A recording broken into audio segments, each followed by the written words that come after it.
I'm Jenna Seery, a bookseller and the associate producer of Poured Over, and today I am joined by David Lipsky.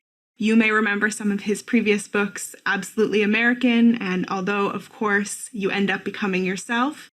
But today we're here to talk about his newest title, The Parrot and the Igloo, Climate and the Science of Denial. David, thank you so much for being with us. Jenna, it's great to be here. And so thank you to you and also to Barnes & Noble for hosting. It's hard to say that I liked this book coming off right off the bat of having to really sit back and examine my thoughts on climate change and on the science that I thought I knew, and some of it I realized I didn't know as well as I thought. I can only say infuriating is a word that I kept thinking as I was going through some of these pieces and really trying to parse how I felt about where we're at now and the steps that we've all taken to bring ourselves here. But I can say that I understand things in a different way than I understood them before. So I thank you for that, for bringing us sort of this new piece of knowledge.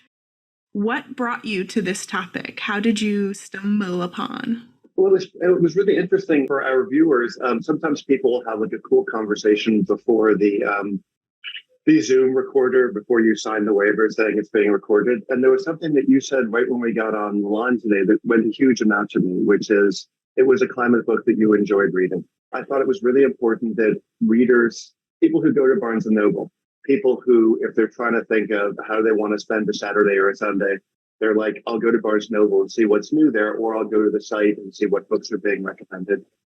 It didn't seem like there was a book that they could read for pleasure the way they would read Lorrie Moore for pleasure, or the way they would read Joan Didion for pleasure. And so that, I think, was making us weirdly less effective at dealing with this. So I wanted to write that book. I wanted to write a book that my friends would want to read about climate. Yeah, it's something that I think a lot of people avoid immersing themselves in because it is daunting and it is in many ways terrifying, and it is hard to put yourself in the mindset to want to delve more in, but it doesn't go away because we don't talk about it, and it doesn't stop happening because we don't know about it. So it really is one of those things that even if it's uncomfortable, there is still levity and humor and things that we can, cope with through reading, which is, I think, a way so many of us cope with things. Yeah, I just wanted I thought that it should be funny. It's an incredibly funny story. I mean, all I had to do was try to keep up with it, running behind it with my notebook and with the pen sometimes dropping out of my hands, both in clumsiness and also in surprise. It's an incredibly funny story, and it's a thrilling story.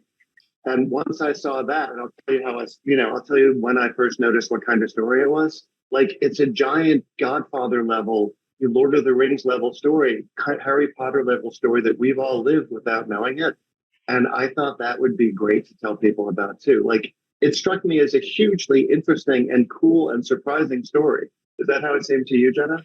Yeah, it was so much of what we know about this topic feels very data driven. It's facts and numbers and time frames and graphs that I don't understand and can't figure out. But this is about people, and it's about a narrative, which was so much more interesting to follow, and it allowed for so much more depth in my understanding because it's about people, not numbers. Jenna, the self that was up till 2 or 3 in the morning going over drafts, that self is smiling somewhere in the very recent past. There's a million great villains in the book, right? That was one of the really funny things about doing the research part. And there's one great semi-villain. He sort of invented American advertising. He's a guy named Bruce Barton.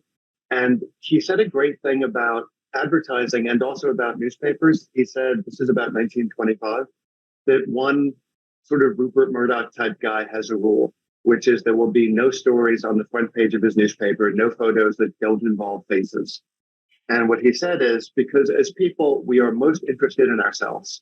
And next to that, we are interested in other people. And so I thought, okay, this is a bad guy who's done harm to our culture and country, but his advice about how to tell the story about climate is excellent. So I love what you just said. That was why I wrote the book, and that's the way I wrote the book. It was such a more in-depth experience to go through and understand the entire narrative of starting from these inventors. In the first Yeah. section, we talk about Edison and Westinghouse and Tesla, who are names that everyone knows, but you don't necessarily tie to this story. How did you start with those? Did you write this in order? Did you know you were going to start with these men and their sort of creative process? I did. Jenna, that's a great question. And what you saw past my face was how accurately do I answer this?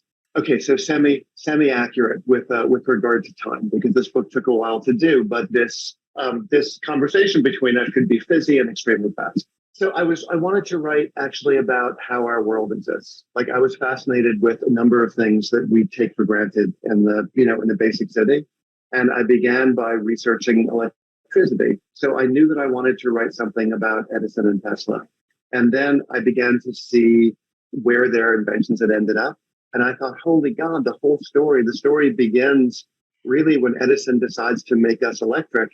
And what a thrilling thing to tell. Of course, like, he didn't know, right? So there's that great part. I think it's fun. Jenna, it's pretty cool, right? The stuff about, Yes. But when you've been with a book for a while, you get pretty honest about it. Like, if you ask about the wrong chapter, it'll be like stepping on a bomb in the game Stratego. I'll be like, yeah, I did my best there, right? After you've gone through all the cool stuff about Edison and Tesla, after you've lived their stories with them. And it's great because as people, they made things better, but they left this slight problem. And there's a celebration for the 50th anniversary of electricity and the light. And everybody is toasting. And weirdly, Edison is anxious. It's a great scene to have gotten to write. Edison doesn't want to go in.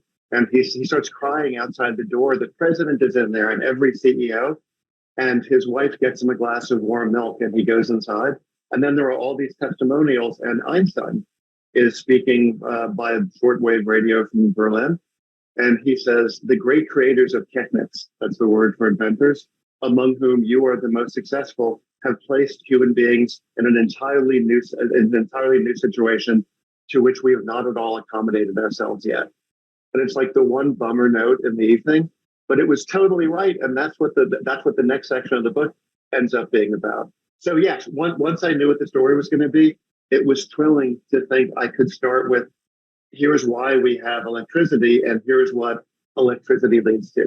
So thank you for saying that. It's in that weird phase where I've been writing it full out. Then there's all the stuff you have to do to get a book ready for production and distribution.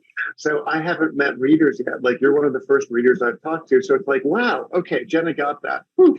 So people who are watching, you're just getting that weird thing of seeing someone who's been in a room for 7 years saying, oh, okay, that worked. That's cool. I was going to ask you how long this book took to write, because it's been a minute since you've had something this scale come out. And it seems, I mean, the wealth of research in this is a bit staggering. I mean, there is so much in so many different avenues. I can only imagine that it took quite a bit of work to get all of that sorted and compiled.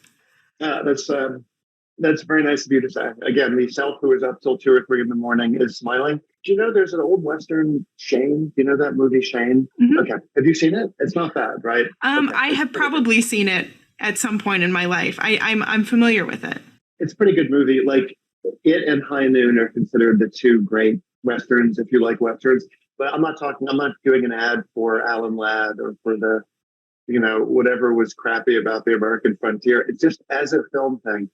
When George Stevens was finished directing it, Paramount was anxious about releasing it. They just weren't sure. They thought maybe it was like superhero movies. They thought maybe the market was saturated.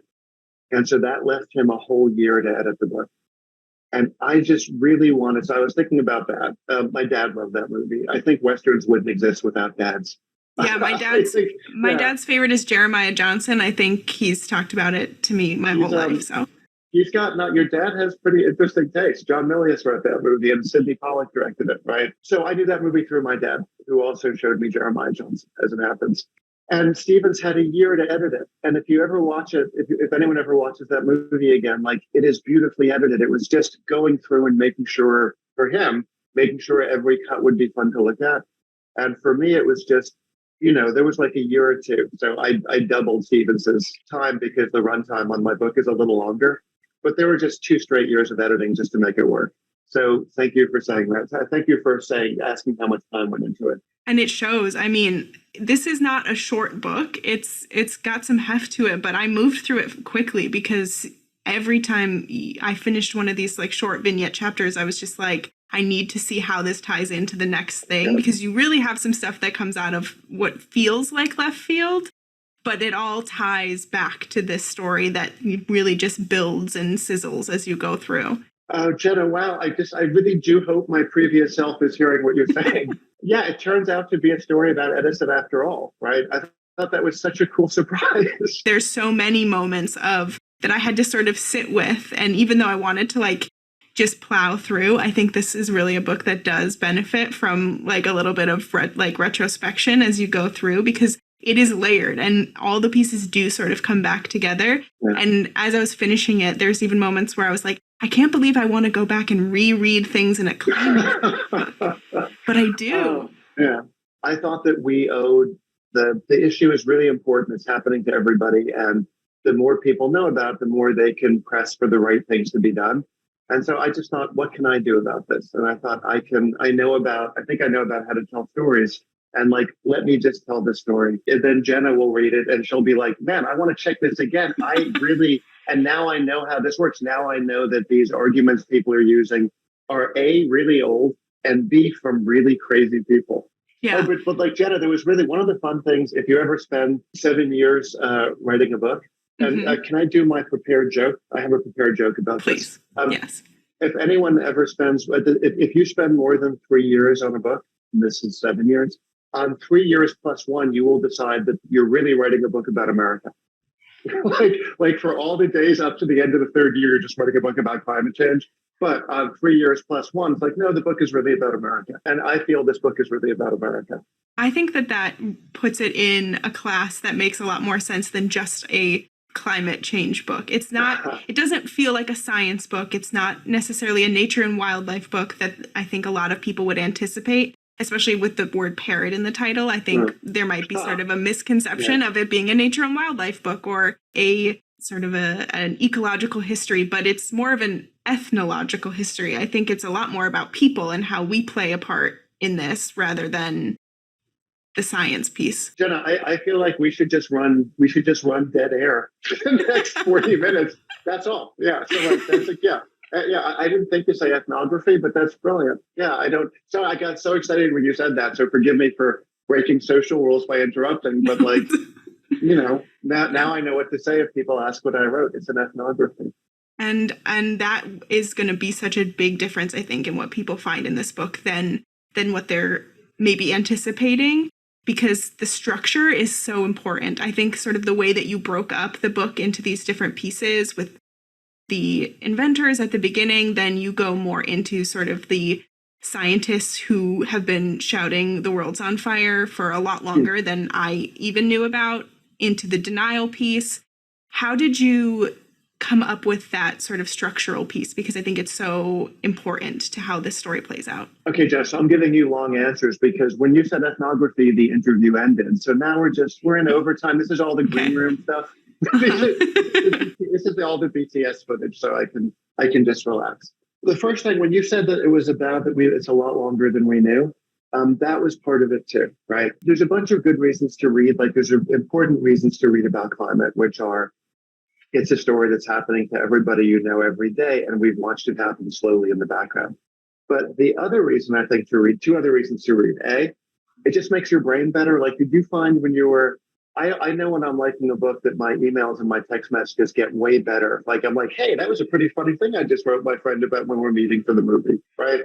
So yeah, did you find that while you were reading my 500 pages? Yes, it shapes, when you're reading something good, it translates across to all aspects of your life. When you're like, oh, I'm in something I enjoy, and it's doing my brain good to be exactly. in that space. So like that's the reason, one of the key reasons to read. It's like a little bit of a brain cleaner outer and a brain vitamin. But then the other thing, I think a lot of people are curious about how to tell stories because we all use words to communicate. And then one of the really weird things about technology, which no one has talked about, is email and texts bring people's prose voices. Like if you were growing up in the 90s, you didn't know what your friends' prose voices were like. And it's such a weird thing, right? To be like, we all have to know how to tell stories in prose. I teach at NYU. And I love teaching. And I've been thinking about how narratives work since around 2010. And so that was the other piece about spending the time on this, which is, so again, that was why I don't know, I'm trying to ignore the little picture of myself up there. There's a little thought balloon of what you're seeing, which I can sort of see. But I suppose I smiled when you were saying like the short chapters and stuff like that. All of those have to do with what I've seen works in the books that I love, right? And the books that I teach are how do you deal with difficult material, right? And how do you make it work for a reader? So when you were discussing how it was organized, I was like, wow. Second thing is, so if you're working on a long project, a really smart thing to do is talk about it with someone who's really smart. So it's important to know smart people, first off, and then to steal ideas from them or just to take notes on yourself when you're talking to them. I was talking to a friend of mine named Susan Gollum, who is just a really smart person. She's in our business. She's a literary agent. And she asked me what the book was about. And I said, well, it tells three stories. It's about the people who made our world. It's the people who warned about some problems. And then it's about the people who lied about those problems. And then I thought, holy God, that's the way to tell that story. So for people who are working on the story, if they're having trouble thinking about it, just talk about it with someone smart who's patient. So when I heard myself tell the story that way, I thought, great, it's a classic 3-act story. It definitely made it easier to sort of take those breaks and to sit with the information, to sort of have it under those umbrellas, made it a little bit more digestible and a little bit more of a story, of a narrative. I think voice is so key in this because so often people, I think, worry that books like this are going to feel like homework. They're going to feel like a textbook, but this has such a distinct voice. I was laughing when you were saying that, like, we all develop different prose voices now, because I think a friend of mine and I were just talking about how we would know if anyone got kidnapped and was like using someone else's phone, because we're so familiar with how each other like text and, write in that long form that I think probably wouldn't have existed 20 years ago, but now we all know. But this book has humor. It has, parentheticals that explain and sort of calm down some of the really infuriating moments. Again, I will say I got a little legitimately angry reading certain parts of this book, because to just imagine that these things have been going on and that we've allowed certain things to happen because we either didn't know better or we didn't want to know better, it really pushed my brain to some different thoughts than I'd had before. Jenna, where were the places that you got angry? In the third section, sort of comparing it, you compare a lot of this climate denial to the cigarette industry, and that is a huge piece of this. And everyone, sort of knows that story in at least a vague understanding. But I had never connected those like rhetorics before. My brain had, and as soon as I started to walk down that road, I was immediately like, I can't believe they just keep getting away with it, that they're like doing the same things and they're just continuing to get away with it. I don't know. Yeah. That's beautifully said. Yeah. The only protection is that we know about it, that we learn to see that these are the same arguments. We're like, oh no, you're using that thing that they used to kill. I think there's a great scholar in tobacco, a guy named Robert Proctor from Stanford, who puts the number of people killed by cigarettes in the hundreds of millions. So a book he wrote about it uses the word Holocaust. And I think, sometimes if you see that word, you're like, maybe not, but used judiciously and intelligently and persuadingly. So if you can see that people use certain arguments for things like tobacco, if you recognize them, you're like, you're running that con. It becomes like, oh yeah, it's sort of like being in one of those heist movies. It's like, oh yeah, you're trying to put someone inside the vault who can then open it up at night. You're doing that thing they did in Ocean's 1. But you can't do that to me because now I've seen Ocean's 1. Right. Yeah. The upside of this, the thing that I made this feel so different than like when you just try and Google things online and end up who knows where on these like really scholarly websites and these really scholarly articles I've tried to read in the past to understand better, is that you balance so well the pieces that are infuriating with these stories of people who are, trying to do better things and trying to swing the pendulum the other way. And the writing itself, going back to that narrative voice, makes things so much more palatable than just reading like, and here's a graph of how long we have left before it's all too late. Jenna, I'm happy just to get off camera and then you can just talk about the book. Yeah, I have very specific literary tastes. Like I love Pauline Kael and Joan Didion and Lorrie Moore, and I love Sally Rooney. And I just thought, why can't there be a book that would be fun to read in the same way that those books are fun to read? And those books are about incredibly important things. I don't know if you've read a lot of Lorrie Moore, but I'm just excited because she has a new book coming out in a few weeks. And what her books are about are how do you love somebody, or how do you love somebody despite what they're like, or even despite what we're like? You know what I mean? Which is one of the great questions that she asks without asking it. So all those questions are totally essential. And then a question like, what do we do if the climate goes bad on us? That's also essential. But it's easier to read Lorrie Moore. Like she has to work really hard for us to read those great stories and novels.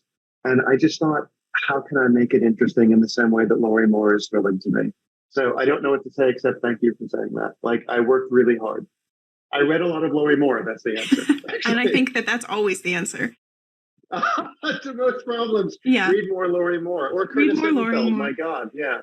Read more. I think in general, there's countless documentaries on this. There's countless news broadcasts and, specials that have gone out, but there's nothing quite like reading a book to expand your knowledge. I really think the information goes in a different way. I always find that when I'm able to access a book and really connect with it on any topic, whether it's fiction or non, it brings the understanding to a different place. I just think our brains work differently with books. And maybe that's just because I'm a lifelong bookseller, but that's how I feel.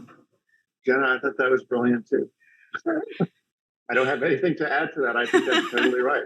That's why I just think that finally I was able to get a little bit more understanding on climate change through this that I didn't ever expect when I started this journey. Since you're saying all the things that I would say, let me ask you a question I'm curious about, because you were saying you got angry.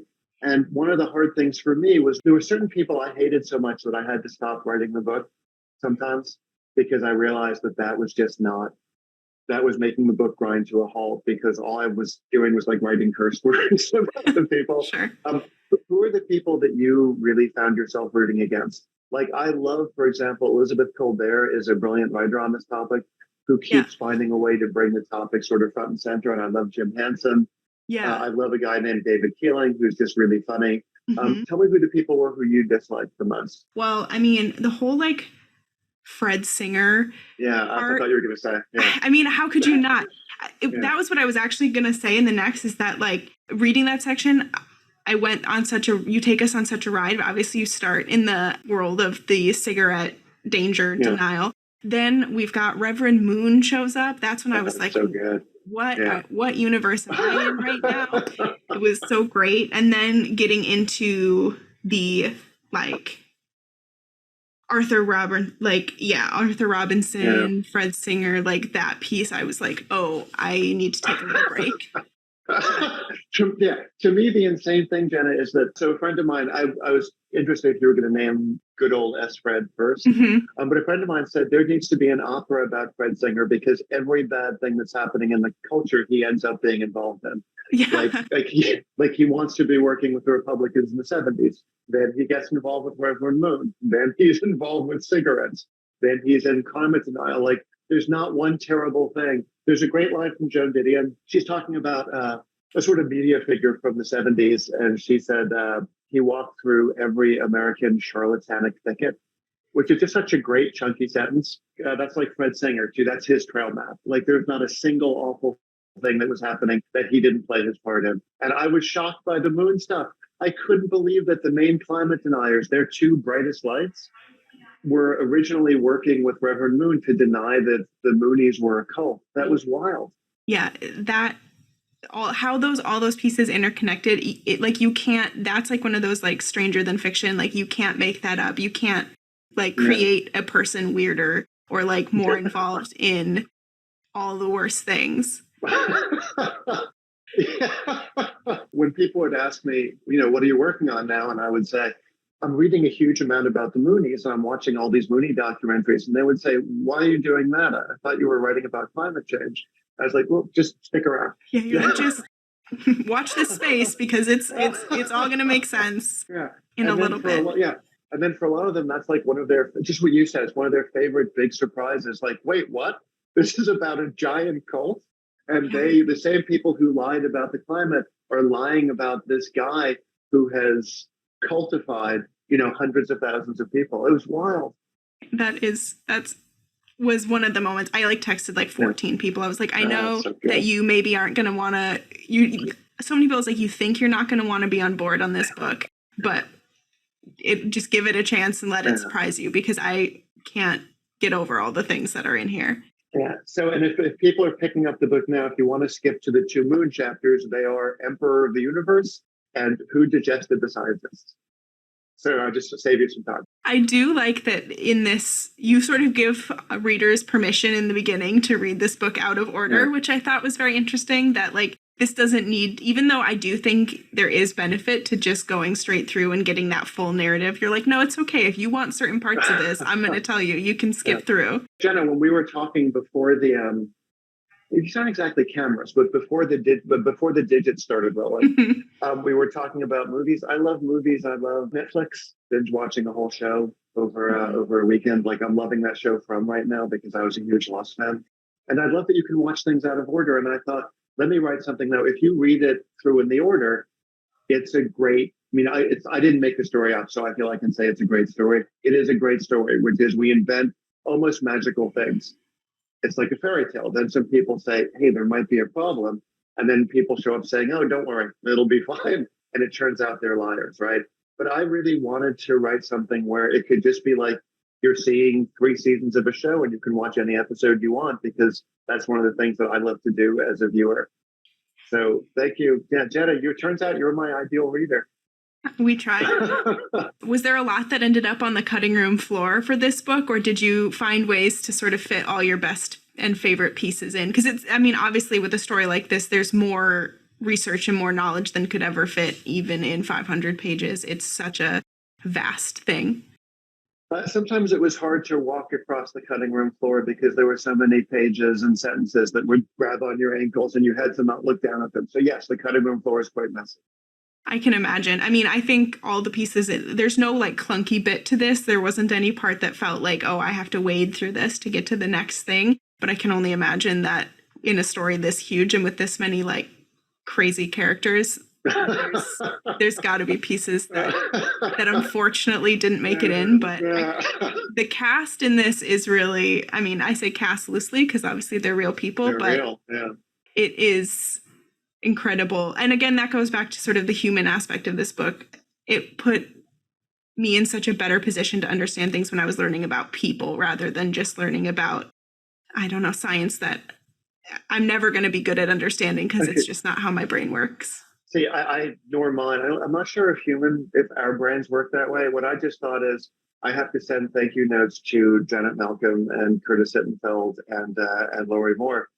Sending one to Janet Malcolm will be a problem for obvious reasons. But yeah, whenever they tell a story, Janet Malcolm, if you've read her great short books about things like the legal system or about how biographies work, her book about Sylvia Plath is thrilling. It's short and cool, but she always does what Jenna is talking about, which is they're people stories and they make you understand concepts that you couldn't understand if it was just here's how journalism functions in the abstract. So, wow, thank you. Something I really wanted to talk about and to touch on is, and we have through this entire thing, is what sets this book apart from other climate change books, because there are so many. If you just go into your, local bookstore, you go online, you're going to find shelves and shelves and shelves of things about climate change. And how do you wade through and find the thing that speaks to you? And I think in this, like we've said, it's narrative, it's story, it's character. And I think it's going to really open a lot of doors for people in ways that they maybe aren't thinking that they're going to be interested in, or maybe they don't want to read. Because again, I think there is a hesitancy to get involved in some of these heavier topics because it feels so pressurized and so imminent. But I really encourage people, and I imagine that will be something that people will find in this book, to allow themselves to expand and allow themselves to learn. Yeah, I was thinking you were saying that like it's happening to people. People did it. People found out about it. It's happening to people. So the story should be about people. It would seem weird to do it another way. Earlier in the book, because there were so many fights that people used to practice the way they would fight about climate. But there was a fight about ozone. It turned out that the things that we were using to put shaving cream on our faces and legs, and the things that we were using to make our bodies smell less bad on the metro, that those were eating away our protection from UV light. And I always loved that the guy who discovered that, he drove home, right? He and his partner were looking at it. There's a man named Sherwood Rowlands who ended up winning Nobel Prize with his partner, Mark Molina. He drove home, lives out in Los Angeles, gets on the on-ramp, drives on the highway, gets off the on-ramp, goes by Palms, parks, and he comes home and his wife says, are you okay? Is something bad happening in the lab? Like, you seem a little down. And he said, oh, no. The work is going fine, but it just may mean the end of the planet. But I just love the idea. It happens. People are doing it. People are saying it. I knew that I began to understand the story when it was a story and it was about people. A lot of work went into that. That was really fun work. I love being around these people's stories. So thank you. I think this book is sort of a great alternative to the like ever-present doom scroll or like doom reading that so many people do now, of like going online and just being confronted with bad after bad after bad with like really little to no context about how it fits into a larger picture. But this, yes, it does incorporate some of those elements of things that we see that are really terrifying to us, but there's also hope in this book. There's human persistence and ingenuity. There is resiliency, all those things that I think balance out when something terrible is going to happen, or when we feel something terrible is going to happen. That reminder that humans, we might make the problems, but sometimes we try to solve them too. And so I want to thank Jenna for having written The Parrot in the Igloo. And so we'll join us again for another episode of Poured Over. I'll be your host. I have nothing to add to that. Well, I might have done my research too well for this one. Thank you for writing such an entertaining and thrilling and an informative book. I really appreciate it. And thanks for taking the time to talk with us today. Oh my gosh, that's too much. It's true, though. I mean, I think we get so used to inhabiting our own spaces, and we forget that even though like we are so globally connected in ways that we've never been before, and we have access to each other's stories in ways that we never have before, we do still end up living so much in our comfort bubbles and in our, in the safe spaces that we create. And, this book is designed to take you out of that in many ways because it is about such a challenging topic, but it allows for understanding in ways that many other books on the topic I haven't found anything else that feels like quite the same way.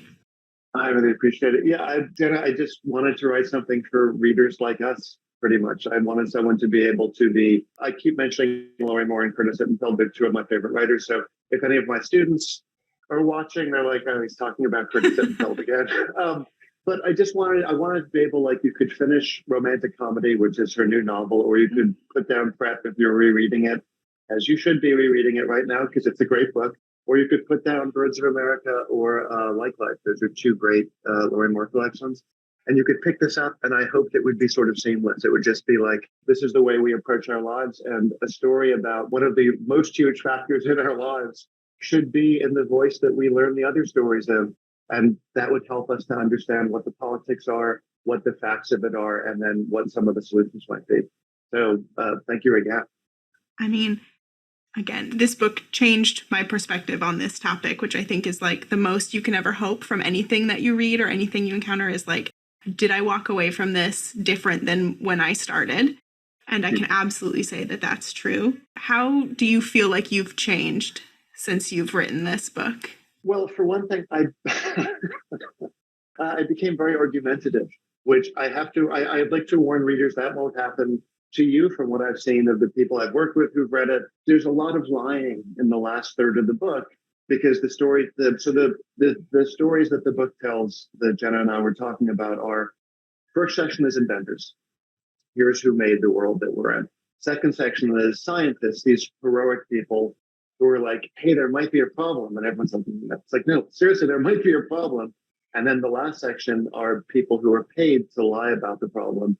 And it's good short term, like they're making money, and then bad even for them long term, right? So for me, writing about them made me want to argue more. Like when people would say things that weren't true, I'd be like, oh no, it's just like Fred Sanger saying something that's not true, or it's like Frederick Seitz saying something that's not true. I better correct that. So it made me unpleasant to be around for a certain amount of time.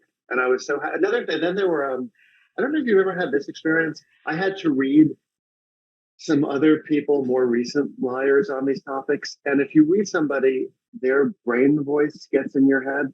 And so I read everything that a guy named James Delingpole wrote. He's a British denier. And God, no one wanted to be around me then. I think it must be hard for James Delingpole to be James Delingpole, because it was like, you know, in cartoons when like there are skunk lines coming off somebody, Sure. I had the emotional equivalent of that. So that was one of the ways it changed me. It made me more lonely. I'm teasing, but like my friends had to be very accommodating. How has it changed me now? I think that if we were able to, there were so many forces against people accepting, I hate to use a phrase like accepting the science, but there were so many forces against people understanding that we have irrevocably changed the climate and we're going to need some sort of solution. And if we could get everyone, even conservatives, right? Even people who have a huge stake, if we can get them admitting it, I think we can also solve the problem. So weirdly, telling the story may be incredibly optimistic because we were able, it took 70 years, 60 years, we were able to say it might happen, and then it is happening. So I actually became way more optimistic than I was before. And I think also, Jenna, just because I understood the topic now. Before, it was like a weird thing that was happening, but I felt like I couldn't devote the time to understanding, and I would just hear like little bits of it. And then it's like, oh, okay, this is something we faced other problems. These people fought this. And I feel that once I know it, it's like, okay, that's something that we can tackle as a group. Absolutely. I think that all comes across very well. I mean, definitely when I was reading it and having my moments of anger, I was having to reach out to people and say, look, I know you're not going to get this quite yet, but let me talk to you about why I'm upset today. But I did feel ultimately hopeful at the end. You can't help but to feel hopeful. I think that's also a human thing, is that undying hope of fixing things even when it seems bad. But I was thinking, since obviously we've talked so much about movies and you've had one of your books in the past adapted into a film, do you think there's a film in The Parrot and the Igloo? Do you think we could create some of these characters on the big screen? I kept thinking it's like The Godfather. It's a giant story. And so, well, tell me what you think, Jenna. Do you think it's a movie? I would absolutely watch it as a movie, as one of the, the Prestige Limited series. I think we could absolutely get this on a screen, because it is truly cinematic. The layers and the levels and these larger than life people, you can't help but think of it cinematically. That's so great. Let me say that Jenna and I were talking about movies before we started, and we have similar movie tastes. So I think we're imagining the same kind of thing. Yes. That's great. Yeah, scripted drama and comedy is one of the ways we communicate with each other as a culture. So that makes me happy. Just like, it's a story. It happened to us. And if we understand it as a story, then we know how to maybe go about solving it. So absolutely. That's not, We've talked about this a little bit already too, but one of my favorite questions to sort of end things on is, who are you as a reader? Who is David Lipsky when he is reading for work, for not work, all those different things? I really am always interested as to who, like us, is most comfortable, or if they go to someone's house during the shyness that I think we all experience, do they go and head to the bookcase? Because a bookcase is like going through someone's photo album. It's a much more intimate photo album. It's like, this is who this person is. So if you were to look at mine, I mean, there are some books behind me here. As a reader, I'd love if I read someone like Curtis Sittenfeld, who helps me understand why I feel the way I feel. Like, it's such a fascinating thing. There was a great quote that I remember reading in an old article about book reading, because it's something that's always been a little threatened. Book reading has felt threatened for centuries. One of the funny things about researching Edison is that when Edison invented the phonograph, the New York Times, probably it ran the first of their is reading dying articles. It's like 1875, and they're like, wait, people are going to stop reading because there's going to be a phonograph. There's going to be LPs in everyone's house. But Don DeLillo said this great thing. He said that if people stop reading, what we think of as a human personality, human character will go away. And I thought that was great because if I haven't read for a while, I don't understand my life in a funny way. I mean, my life is happening, but it's more like there's no recording. It's more like if we were having this conversation, but you hadn't hit record on the Zoom. So one of the reasons that I read is just so that my thoughts can become more athletic or more pointed in a way. And then I read to understand stuff. Generally, I read stuff that's funny. So I read Curtis Sittenfeld and Lorrie Moore, all the names I've been saying, and also a woman named Pauline Kael, who is a brilliant critic. The book and movie that you were talking about before was about the writer David Wallace. And this is just my plug for Pauline Kael. He said that Pauline Kael's nonfiction voice had never been equaled. And then 2 movie plugs about Pauline Kael. Wes Anderson and Quentin Tarantino. They seem very opposite as filmmakers, right? Mm-hmm. But when they both were asked how they learned how to be directors, they both said they learned how to become directors by reading Pauline Kael. So just doing an ad for someone who people should be talking about more. I'm a reader who likes to have their brain reawakened. And when I'm reading something that I love, I feel better and I feel more like myself. And I wanted to write a book on climate that maybe could have that effect on readers too. What kind of reader are you, Jenna? Same sort of stuff? Yes, I am a reader who always wants everything to make my brain explode. I want that voice. I want that narrative feel.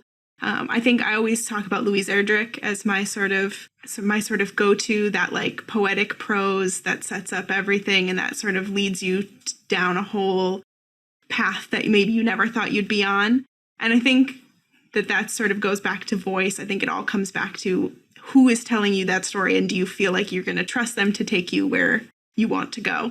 I love what you said. Like it goes back to who is telling you that story. That's great. Just out of curiosity, have you ever tried Alice Munro? She has some of, and Anne Patchett, same qualities in a way of her. Yeah. Anything that allows you to walk away feeling a little bit different than when you opened that first page is really what I'm always looking for. And I feel that with The Parrot and the Igloo. I definitely know I'm not the exact same. I don't think the same as when I started that book, 100%.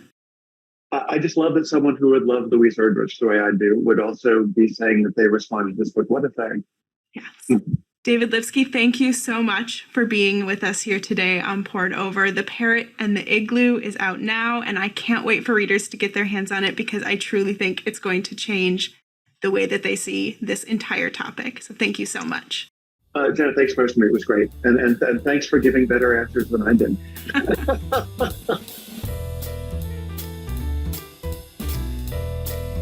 Thank you for listening. Poured Over is a Barnes & Noble production. To help other readers find us, please rate and review the show wherever you listen to podcasts.